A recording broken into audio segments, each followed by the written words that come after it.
السلام علیکم ناظرین، آج میں آپ سے ایک بادشاہ کی اصلاح کی کہانی سنانے جا رہی ہوں۔ ایک بادشاہ کا دربار لگا ہوا تھا۔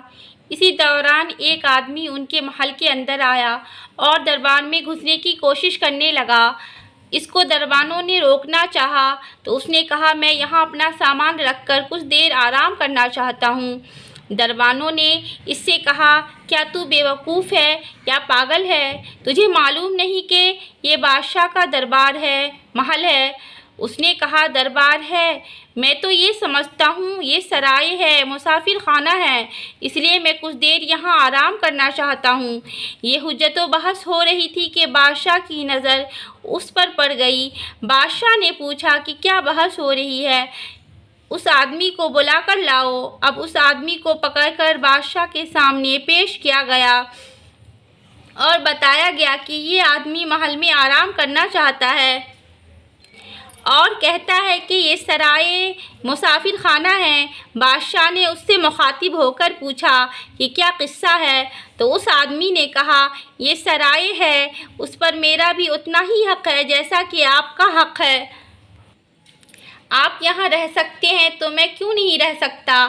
میں مسافر ہوں، آرام کرنا چاہتا ہوں۔ بادشاہ نے کہا، یہ سرائے نہیں ہے، مسافر خانہ نہیں ہے، میرا محل ہے۔ اس آدمی نے بادشاہ سے پوچھا کہ آپ سے پہلے یہاں کون تھا؟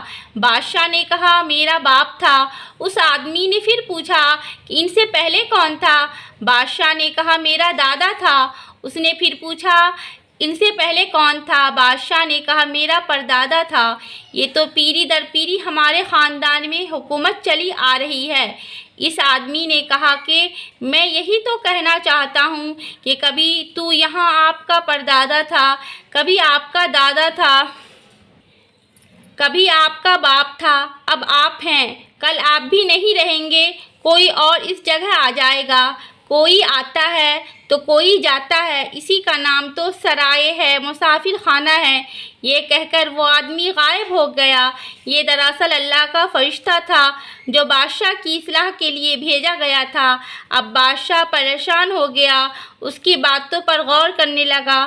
واقعی یہ دنیا ہے، مجھ سے بھی چھوٹ جائے گی، جیسے میرے باپ سے چھوٹ گئی، جیسے میرے دادا سے چھوٹ گئی۔ سب چھوڑ کر چلے گئے، کیسے کیسے بادشاہ آئے مگر سب چھوڑ کر چلے گئے۔ ایسے ہی ایک دن میں بھی چھوڑ کر چلا جاؤں گا۔ اب جو رات ہوئی تو یہ باتیں سوچ سوچ کر بادشاہ کو نیند نہیں آئی۔ بالآخر یہ فیصلہ کر لیا کہ اس سے پہلے دنیا مجھے چھوڑے، مجھے دنیا کو چھوڑ دینا چاہیے۔